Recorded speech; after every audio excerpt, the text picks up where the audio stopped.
हाय दोस्तों, मैं चित्रा क्लासेस। दोस्तों, आज की क्लास में हम लोग डी सेकेंड सेमेस्टर पेपर 3 विज्ञान विषय के पवन सीरीज के सभी बहुविकल्पी प्रश्नों को पढ़ने वाले हैं। तो दोस्तों, आपके पास 12 से 13 दिन का समय है। आप जितना अच्छी पढ़ाई करेंगे उतना ही अच्छा आपका स्कोर बनेगा। 3 सब्जेक्ट में बच्चों का ज़्यादा बैक लगता है, एक मैथ में, एक विज्ञान में और एक इंग्लिश में। इन तीनों सब्जेक्ट में ज़्यादा बैक लगता है, तो आप इधर उधर की टाइम वेस्ट मत करिए, आप अच्छे से अच्छी पढ़ाई करिए। तो आइए दोस्तों, हम लोग आज का पहला प्रश्न देखते हैं। पहला है दोस्तों, सूर्य के प्रकाश को पृथ्वी तक आने में कितना समय लगता है? आ 6 मिनट, बा 3 घंटे, सा 8 मिनट, दा 2 घंटे 10 मिनट। तो दोस्तों, सूर्य का प्रकाश पृथ्वी तक आने में सिर्फ 8 मिनट लगते हैं। कितना दोस्तों? 8 मिनट। तो ऑप्शन आपका दोस्तों सही हो जाएगा। दूसरा है दोस्तों, जब पृथ्वी की छाया से होकर चंद्रमा गुजरता है तब होता है आ पूर्ण चंद्र ग्रहण, बा सूर्य ग्रहण, सा अखंड चंद्र ग्रहण, दा चौड़ा प्रकाश। तो दोस्तों, इसमें सही ऑप्शन आपका हो जाएगा, जब पृथ्वी से छाया होकर चंद्रमा गुजरता है तो तब होता है दोस्तों खंड चंद्र ग्रहण। सा ऑप्शन आपका दोस्तों इसमें भी सही है। तीसरा प्रश्न है दोस्तों, भारत के पहले अंतरिक्ष यात्री थे? आ आर्यभट्ट, बा राकेश शर्मा, सा भास्कर, दा सतीश धवन। तो दोस्तों, भारत के पहले अंतरिक्ष यात्री कौन थे? बा ऑप्शन राकेश शर्मा। और अगर यही महिला पूछेगा तो महिला में कौन हो जाएगा? कल्पना चावला। अब आगे है दोस्तों चौथा ऑप्शन, नासा का मुख्यालय स्थित है? आ आंध्र प्रदेश, बा बंगलुरु, सा यूरोपीय संघ, द वाशिंगटन डीसी। तो दोस्तों, नासा का जो मुख्यालय है वो स्थित है दोस्तों द ऑप्शन वाशिंगटन डीसी में। पांचवा प्रश्न है दोस्तों, सूर्य के सबसे अधिक निकट ग्रह कौन सा है? आ अरुण, बा वरुण, सा शनि, द बुध। तो दोस्तों, सूर्य के सबसे अधिक निकट है दोस्तों बुध। सूर्य के कितने ग्रह हैं दोस्तों? 8 ग्रह हैं, जिसमें बुध सबसे निकट है, उसके बाद शुक्र है, फिर पृथ्वी है, फिर मंगल है, फिर बृहस्पति है, फिर शनि है, फिर अरुण है, फिर वरुण है। सबसे लास्ट ग्रह है दोस्तों वरुण। तो आगे है दोस्तों छठवां प्रश्न, सूर्य के सबसे दूरस्थ ग्रह है? आ वरुण, बा शुक्र, सा बृहस्पति, दा मंगल। तो दोस्तों, सूर्य से सबसे अधिक पास ग्रह है दोस्तों बुध, और सबसे अधिक दूर ग्रह है दोस्तों वरुण। ऑप्शन दोस्तों सही हो जाएगा वरुण। सातवां है दोस्तों, बलुई दोमट मिट्टी में रेत की मात्रा होती है? आ 60% से 80%, बा 50% से 60%, सा 60% से कम, दा 60% से अधिक। तो दोस्तों, बलुई दोमट मिट्टी में रेत की जो मात्रा होती है वो 60% से 80% तक होती है। आगे है आठवां प्रश्न। अथवा है दोस्तों, नियमित खाद का प्रयोग से होती है उपज की वृद्धि, बा मिट्टी की वृद्धि, सा पानी की वृद्धि, दा इनमें से कोई नहीं। तो दोस्तों, खाद का प्रयोग किस लिए किया जाता है? उपज की वृद्धि के लिए किया जाता है। ऑप्शन आपका सही हो जाएगा। नवा है दोस्तों, कंपोस्ट खाद बनाई जाती है? आ गोबर से, बा कूड़ा कचरा से, दा सा आ और बा दोनों से, दा इनमें से कोई नहीं। तो दोस्तों, कंपोस्ट खाद जो बनाई जाती है वो किससे बनाई जाती है? वो बनाई जाती है आ और बा दोनों से। गोबर से भी बनाई जाती है और कूड़ा कचरा से भी बनाई जाती है, इसलिए सही ऑप्शन आपका हो जाएगा आ और बा दोनों। सा ऑप्शन आपका सही हो जाएगा। आगे है नाइट्रोजन उर्वरक से पौधे बढ़ते हैं? आ अति शीघ्र गति से, बा धीमी गति से, सा बढ़ते ही नहीं, दा इनमें से सभी। तो दोस्तों, नाइट्रोजन उर्वरक से पौधे जो हैं वो बहुत ही अति शीघ्र गति से बढ़ते हैं। तो ऑप्शन आ सही हो जाएगा। आगे है कीटनाशक दवाओं के प्रयोग से वृद्धि होती है? आ रोगाणु प्रतिरोधा में, बा कीड़ों मकोड़ों में, सा इल्लियों में, दा इनमें से कोई नहीं। तो दोस्तों, कीटनाशक दवाओं का प्रयोग किस लिए किया जाता है? ताकि उनमें रोगाणु से लड़ने के लिए शक्ति आ जाए, यानी ऑप्शन आपका सही हो जाएगा रोगाणु प्रतिरोधा में। आगे है 12वां प्रश्न। 12वां है दोस्तों, खरीफ की फसल है? आ गेहूँ, बा मटर, सा चना, दा धान। दोस्तों, खरीफ की जो फसल है दोस्तों वो है दोस्तों धान। दा ऑप्शन सही हो जाएगा। आगे है दोस्तों, हैरो खेत से क्या निकालने के काम आता है? आ खरपतवार, बा मिट्टी, सा पानी, दा उपरोक्त सभी। तो दोस्तों, हैरो खेत से खरपतवार निकालने के काम आता है। आगे है 14, डिबलर से बुआई नहीं होती? आ गेहूँ की, बा चने की, सा धान की, दा बाजरा की। तो दोस्तों, डिबलर से धान की बुआई नहीं होती। आगे है 15वां प्रश्न। 15वां है दोस्तों, सिंचाई की कटाई पानी विधा है? अपलावन व प्रवाह विधि, बा कुंड विधि, या क्यारी विधि, दा छिड़कवा विधि। तो दोस्तों सिंचाई की कटाऊ पानी विधि है अपलावन या प्रवाह विधि। 16वां प्रश्न है दोस्तों, बल का एसआई मात्रक क्या है? आ न्यूटन, बा जूल, सा अर्ग, द मीटर। तो दोस्तों बल का एसआई मात्रक है आ ऑप्शन न्यूटन। आगे है 17 प्रश्न। 17 है दोस्तों, एमकेएस पद्धति में कार्य का मात्रक है आ न्यूटन, बा जूल, सा मीटर, द न्यूटन प्लस मीटर। तो दोस्तों एमकेएस पद्धति में कार्य का मात्रक दोस्तों है जूल, बा ऑप्शन सही हो जाएगा। आगे है दोस्तों, किसी वस्तु में गति के कारण कार्य करने की क्षमता को क्या कहते हैं? आ गतिज ऊर्जा, बा स्थितिज ऊर्जा, सा यांत्रिक ऊर्जा, द विद्युत ऊर्जा। तो किसी वस्तु में गति के कारण कार्य करने की ऊर्जा को क्या कहते हैं? गतिज ऊर्जा। और तो ये दोनों दोस्तों गतिज ऊर्जा और स्थितिज ऊर्जा क्या है? इसके प्रकार हैं। ये और ये दोनों इसके प्रकार हैं यांत्रिक ऊर्जा के। आगे है 19 प्रश्न। चिमटा उदाहरण है आ प्रथम श्रेणी का, बा द्वितीय श्रेणी का, सा तृतीय श्रेणी का, द एक मशीन का।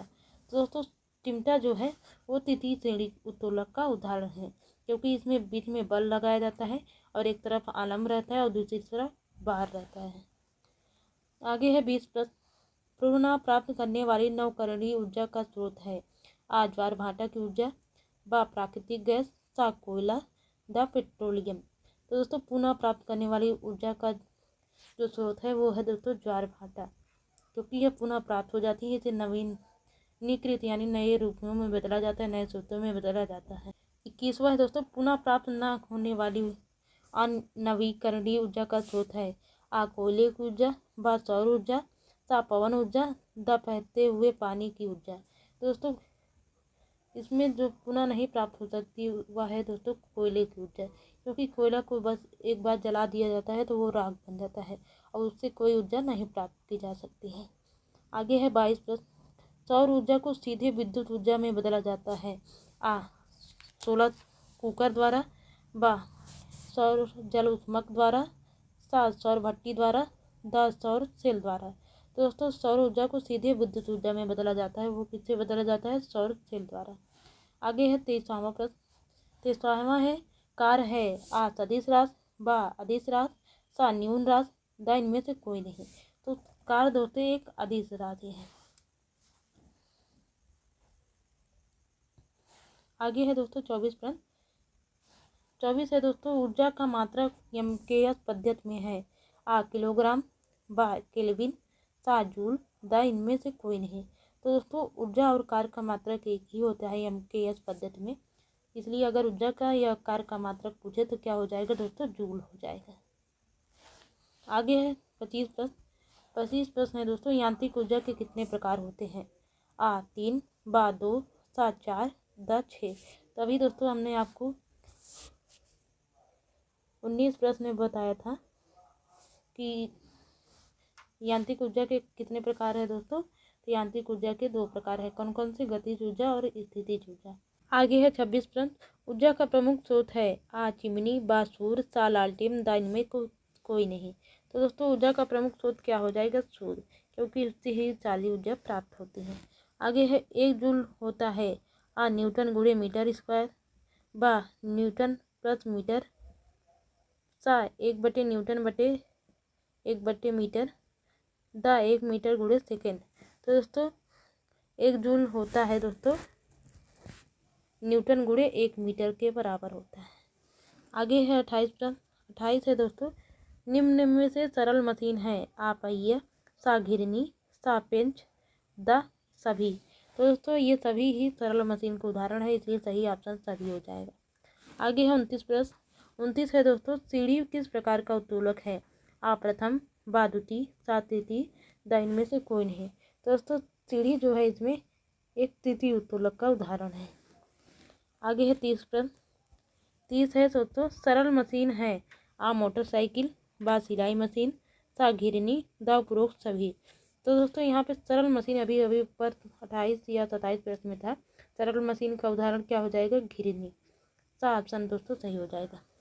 31 प्रश्न है, कोशिका का भाग है आ संयोजी ऊतक, बा तंत्रिका ऊतक, सा केंद्रक, द पेट्रोप्लाज्मा। तो दोस्तों कोशिका का भाग है दोस्तों सा ऑप्शन केंद्रक।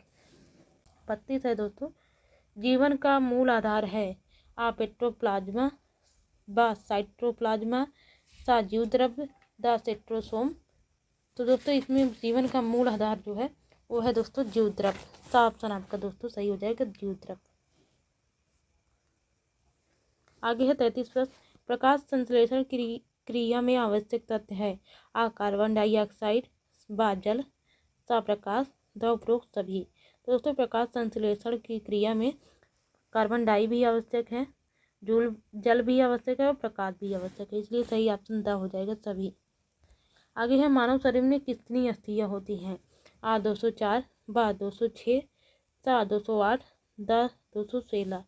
तो दोस्तों मानव शरीर में कितनी अस्थियां होती हैं ये आप बहुत दिन से पढ़ते आ रहे हैं, 206। आगे है श्वसन अंग है। आ हृदय, बा ग्रीवा, सा फेफड़े, द सुषुम्ना।